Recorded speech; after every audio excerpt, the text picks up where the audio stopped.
Bismillahirrahmanirrahim.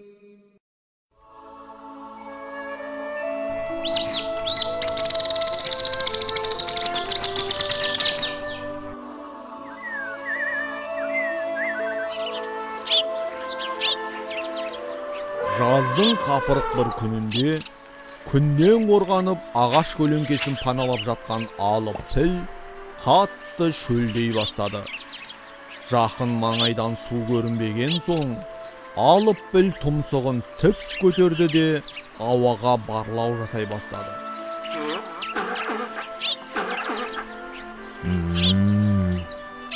Әлі бірдеңнің ар жағында су бар сияқты. Сәлеметсіз бе? Апырай, бұл кім өзі? Сәлеметсіз бе, піл аға? Маған азғана көңіл аударыңызшы. Мұндамын, піл аға, мұнда. Мені шақырған сен бе, балақай? Иә, мен, піл аға. Жаңа су іздедіңіз бе? Тұмсығыңызды жоғары көтеріп, жан жаққа барлау жасағандай болдыңыз. Анам пілдер өте алыстағы судың өзін тұмсығымен сезе алады деуші еді. Сол рас па? Ол рас дейін жан. Біз тіпті мұна үлкен құлағымызды тосып, басқалар ести алмайтын қашықтықтағы судың сылдырлаған дауысын да естиміз. Міне керемет! Судың орнын сезе білу бізге көп көмектеседі. Өзің ойлап қараш. Раббымыз бізге бұл нығметті бермегенде, алып денемізбен су іздеп жүгіре беру бізге оңай тиермеді, тез шаршар едік. Бұл Аллах Тағаланың бізге көрсеткен мейірімділігі. Раббымыз мейірім көрсеткендерді, әсіресе әлсіздерге көмектескендерді жақсы көретін болғаны ғой. Солай емес пе? Әрине.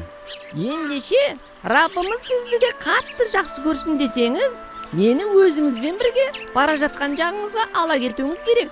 Өйткені мен де қатты шөлдеп кеттім. Сен өзің кішкентай болғанмен ақылды екенсің. Жарайды, жүре ғой. Мен сені суға алып барайын. Алақай, рахмет піл аға. Ал мен сізге салмақ түсірмес үшін жаяу жүрейін. О не дегенің тиін жан? Қайдағы салмақ? Онсыз да кішкентайсың. Керісінше, маған серік болып жолдасым боласың. О, қандай жақсы. Сізге көп рахмет. Оқасы жоқ, балақай. Танысып қойып, менің атым Үрпек. Сіздің атыңыз ше? Мен алып пілмін. О, сіз әлгі атақты алып пілсіз бе? Дәл солай. Атымды сен де естіген екенсің ғой. Сізді бәрі таниды. Әсіресе басыңыздан өткен оқиға жануарлар арасында аңызға айналғалы қашан. Сол әңгімені шіркін өз аузыңыздан естісем ғой деп армандаймын. Соның орайы қазір келіп отырған сияқты. Маған сол әңгімені айтып бересіз бе? Әрине, онсыз да жолымыз ұзақ. Ол оқиға бұдан көп жыл бұрын болды. Мен Эфиоп әскеріне қызмет ететінмін. Ол кезде әрі жас болғандықтан жер бетіндегі ең ірі, ең күшті піл мен едім. Мен көптеген соғыстарға қатыстым. Соғыста менің күшім үлкен рөл ойнаушы еді. Бір күні мені ұзақ жолға дайындап Әбраханың еліне жіберді. Түсінгенім, ендігі жерде Әбраханың әскеріне қызмет ететін болыппын. Әбраха деген кім? Ол Йемен елінің билеушісі. Өзі қандай адам еді? Нашар, өте нашар адам. Естуімше, қажылық мезгілдерінде елдің Қағбаға ағылуын іштей қатты қызғанады екен.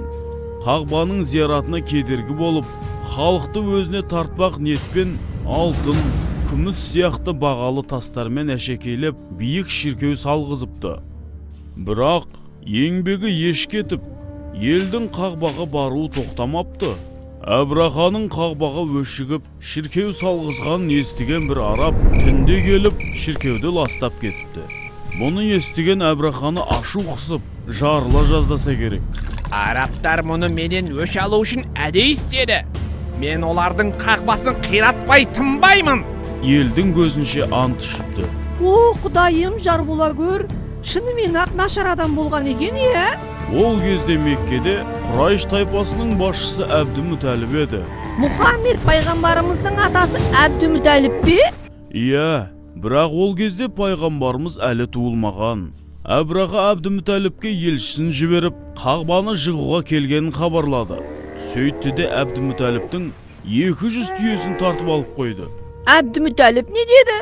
Әбдімүтәліп, Қағба Аллахтың үйі. Сондықтан оны Алланың өзі қорғайды деп, Әбрахадан өзінің 200 түйесін қайтаруын сұрайды.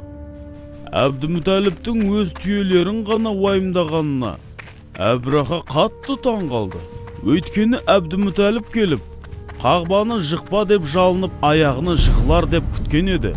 Ал Әбдімүтәліп өзінің бұл ісінің мәнін: Мен өз түйелеріме ғана емін. Қағбаның өз иесі, өз қорғаушысы бар. Ол Қағбаны міндетті түрде қорғайды деген терең сеніммен түсіндірді. Ал халық қандай күй кешті? Біз Меккеге жақындағаннан ақ халық қаланы тастап, жапа тармағай тау басына барып паналаған еді. Сіздер не істедіңіздер? Мен әлі Әбраханың әскерімен бірге едім. Ертесіне таң ата, қалың қол қозғала бастаған кезде, жол бастаушымыз Нүфәйл құлағыма сыбырлап: Шөк, ей, алып біл. Одан да аман есен келген жеріңе қайт. Бұл жай жер емес, қасиетті жер. Нүфәйлдің әлгі сөзінен кейін Әбраханың пиғылынан сезіктене бастадым. Демек, ол мені бұзық істерге итермелемек сияқты. Дереу төрт табандап жерге жатып алдым. Аллахтың ашуын туғызатын мұндай жаман іске араласқым келмеді. Сізді ешкім тұрғызуға тырыспады ма? Тырысқанда қалай тиін жан? Мені әдейі алдыға салып әкелген жоқ па? Сол үшін әскерлер мені тұрғызу үшін бәріне барды. Бірақ түк шықпады. Басымды Меккеге қаратса, аяқ баспай шөгіп жатып алдым да, басқа жаққа бұрса дереу жүгіре жөнелдім. Барлық керемет сол кезде басталды. Не болды сонда? Қайдан келгенін білмеймін. Бір уақытта аспанда әбәбіл құстар қаптап кетті. Қарлығашқа ұқсайтын кішкентай құстардың барлығының аузында да, аяғында да ұсақ тастар бар еді. Құстар әлгі тастарды Әбраха әскеріне жаудырды. Тас тиген әскерлердің сол мезет қалай қырылғанын көрсең. Әбраха не істеді? Ол да тиген тастардың бірінен жарақат алып, көп ұзамай өлді.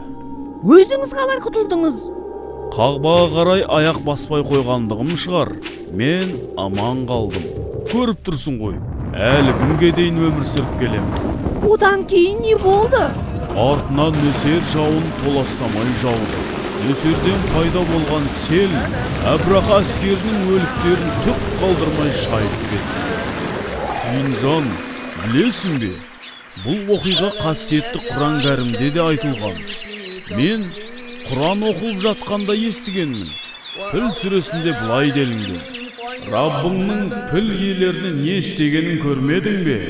Олардың айла тұзағын іске асырмай қойған жоқ па? Олардың үстіне құстарды бірінен кейін бірін жіберді. Құстар оларды ұсақ тастармен атқылады. Раббың оларды желінген топандай етті. Көп рахмет. Айтқандарыңызды ұмытпаймын. Алақай, су көріп тұрмын, су! Алақай, пілаға, су! Аллаға мыңда бір шүкір дейік дейін жан. Ал енді қанғаның шаше қой. Аллаға шүкір. Мен енді Фил сүресінің мағынасын толық түсіндім.